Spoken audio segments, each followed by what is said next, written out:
How do you start a homestead with no money? One of the #1 searches on my YouTube channel. It's not going to be very realistic for the average person to start a homestead with no money whatsoever.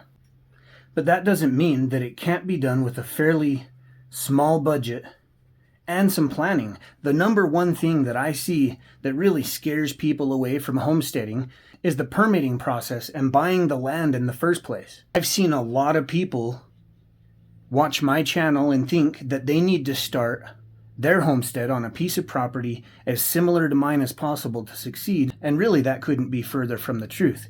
There's land all over the United States, which is far better than mine, and they all pretty well have the same kind of restrictions. There's pretty well not such a thing as no restrictions land. You're probably going to need a septic system.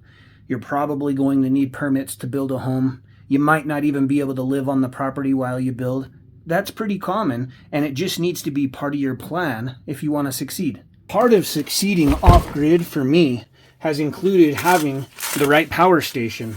This video is sponsored by DJI. Just give me 1 minute and we'll get right back to the video. There's not a more powerful power station on the market in this size. I've never seen a power station with a case that's this nice. Most power stations have 100 watt outputs for USB-C, but this power station has 140 watt outputs, which allows you to speed charge or fast charge your DJI drones. With all of the inputs and outputs located on the front panel, this is the ideal unit to take to the corner of the homestead to run your skill saw, which it would do with no problem. Cut lumber all day, bring it back, charge it, and have a little generator that's light and silent that you can use around your homestead anytime. Look guys, I don't mess around with sponsors. I really do believe in DJI. I have one drone, and I believe I have another drone on the way. I might even get their Osmo Pocket 3 so I can make better videos for you around the homestead. Check out the link below. I'll hook you guys up, and by just watching the ad alone, you guys are really helping me and supporting my homestead. So how did I start my homestead? Well, I got a fire that was lit under my ass when I was laid off. That was the motivator. And I had always wanted to start a homestead, and I decided now's a pretty good time. So I started to look and do some research, and I found that property in the Southwest was a lot cheaper than most places. And that's because people think that if you can't just immediately drill a well, or if there's not a huge river running through your property, that it's not good land. In fact, many places will let you harvest rainwater, and if that's not an option, it doesn't need to be a catastrophe. Make it part of your plan. I found myself a piece of property that is in the middle of nowhere. I was confident there wouldn't be anyone out there. I pulled up GPS and took a look around and saw that there wasn't any properties. And I decided to pull the trigger sight unseen, which you shouldn't do. You need to do due diligence, but it wasn't really an option at the time. I did call every department in the county, asked them every question I could think of. I probably asked about 15 questions to every department. You know, you want to know, does your property have easement? Can you get access to the property year round? Has property around you been perk tested? Are you likely to pass that perk test so that you can get a well or a septic system installed? How deep are the wells around you? There's information. You can find out how deep wells are in the area. That way you'll have an idea how deep yours would potentially be. There's no guarantee. But this is doing due diligence. Finding out the most amount of information you can to eliminate or reduce, a catastrophic event. You don't want to end up buying certain pieces of property that you can't get access to, or that are completely landlocked and you got to pay too much money to the neighbor to get easement to your property. There are complicated things, but overall, people are inherently good, and you'll probably be able to find out pretty quickly if your land will do what you need it to do. People ask me what website I bought my property on, and I didn't buy my property on a website. I did a Google search looking for the specifics. You can put in keywords. You can put in no restrictions and find places that are more lenient, but they all have restrictions. And then just kind of reversed that process until I found a private owner that had a piece of land I was interested in. And then we used a title company to make the payment, kind of like an escrow. I sent the money. They have like an automatic receipt system. It's trustworthy. Do your research on the people you're paying to make sure you're not going to get scammed, and you should be good to go. Needless to say, I did this when property was a little cheaper. It seems to have been, well, it's always historically gone up. That's what makes it a good investment. But land was a little cheaper when I did it. And then a lot of people started thinking they wanted to buy land and whatnot, and it raised the price a little bit. But you can still get a really good deal, close to what I did. And I literally spent less than $2,000 cash outright for my piece of property. It's every bit as easy to come up with reasons to succeed and to do what you're passionate about that it is to come up with excuses not to do something that you really want to do. If you start a homestead, you don't need to pay mortgage or rent anymore, and that's one of the biggest bills around. If you grow your own food, you can highly offset your cost for food, if not damn near eliminate it. It has never been easier to work for yourself than it is right now.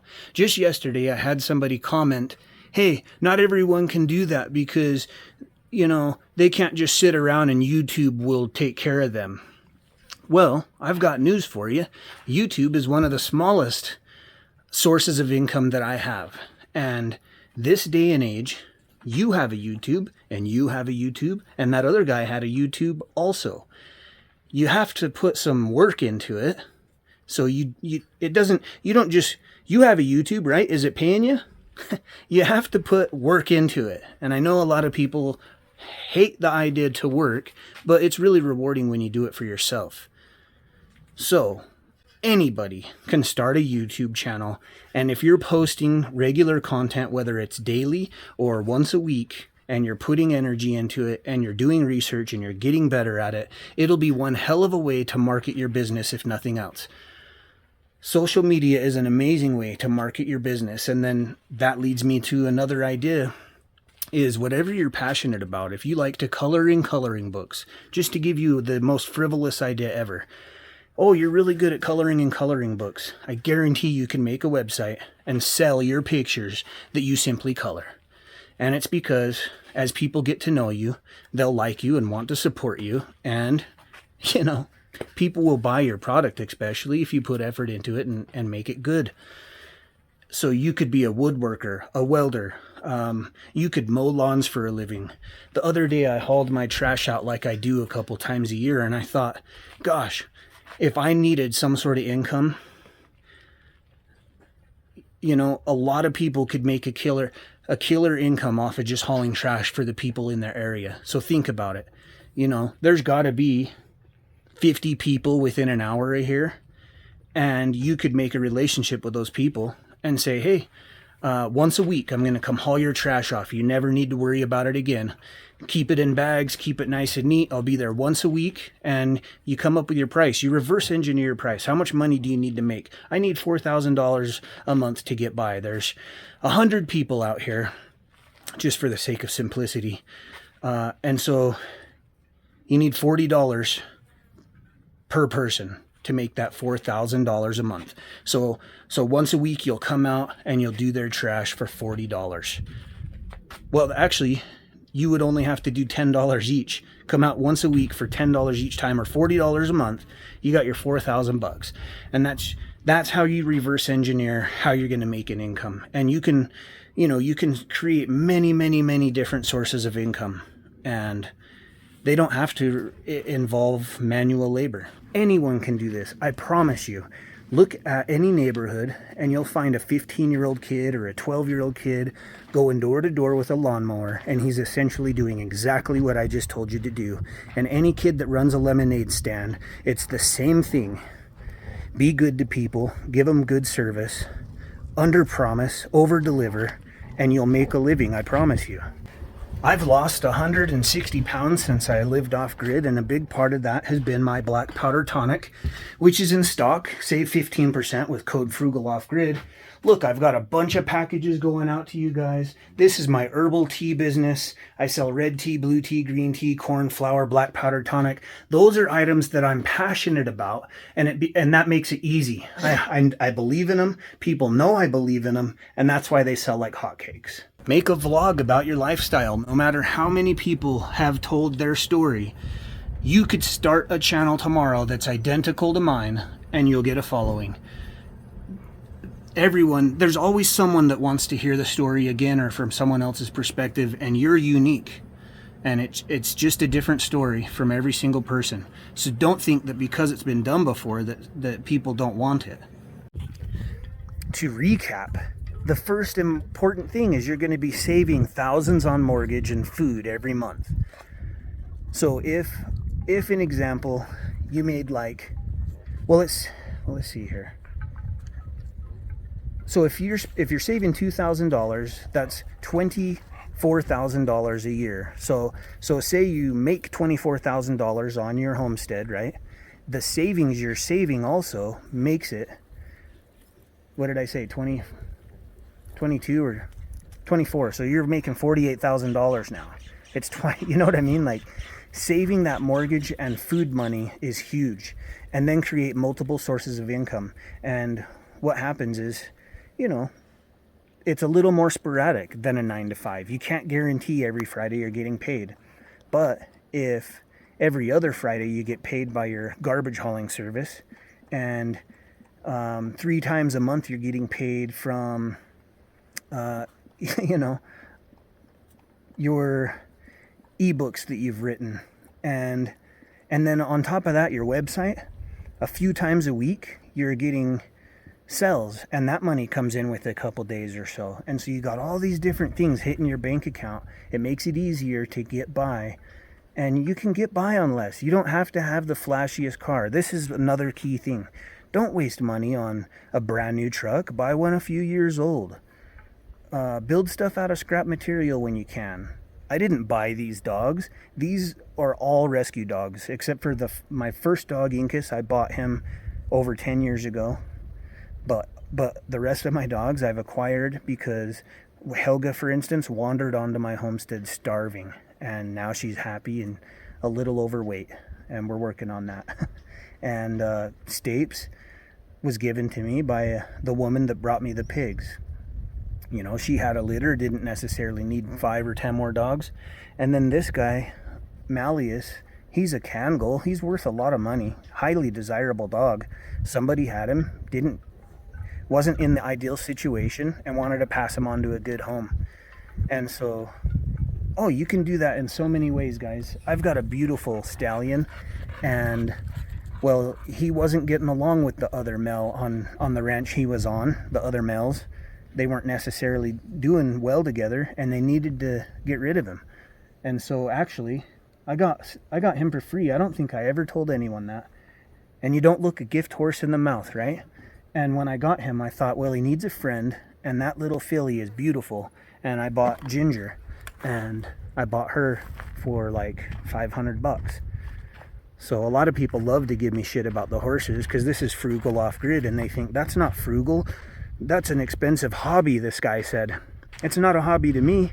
That's farm equipment, and it's education for me and companionship, which is cool, but it's also transportation in an emergency. And they're definitely earning their weight around the homestead. Not to mention, they'll definitely keep predators at bay. Coyotes don't want to mess with this guy. What do I love about homesteading and having a frugal homestead? I get to be myself every day. It doesn't matter what anyone else thinks. Oh, here's a weed. If I see something spiky, I pull it and get rid of it. That's why I don't have any goat thorns. But you get to be yourself, Do what you want to do. I probably work harder than the average 9 to 5er, but I'm working hard on stuff that I want to do. And this includes work. This right now, I make a list every day and I check off everything Today, first thing, I had to feed the animals, work out, and now I'm making some content. After this, I'm going to pack orders for my company. I might even go live and pack orders live for you guys. People seem to really enjoy that. And it's all planned out. I get to do what I love to do. I get to do what I'm passionate about. You can easily be negative and make reasons to complain about this. One of the main things people say when they try to shut this idea down is they're like, you still have to pay property tax. What? That's the downside after everything. So you save thousands a month, but you're worried about $100 a year. Wouldn't you give up your mortgage if you could pay $100 a year to live a better life?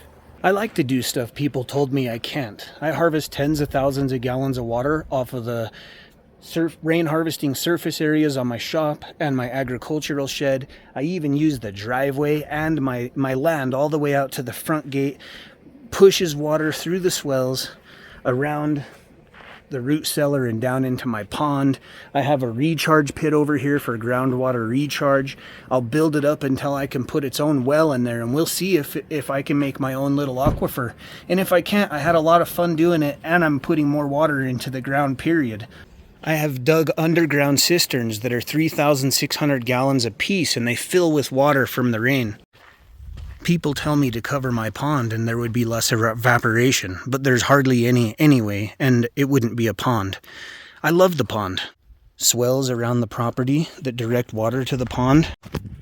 That 4,500 gallons filled in 1 hour, and I've used thousands of gallons out of it since then, and it just continues to get topped off with water. And even throughout the whole winter, the snow melt does a pretty good job of topping that pond off, and the little bit of rain that we get.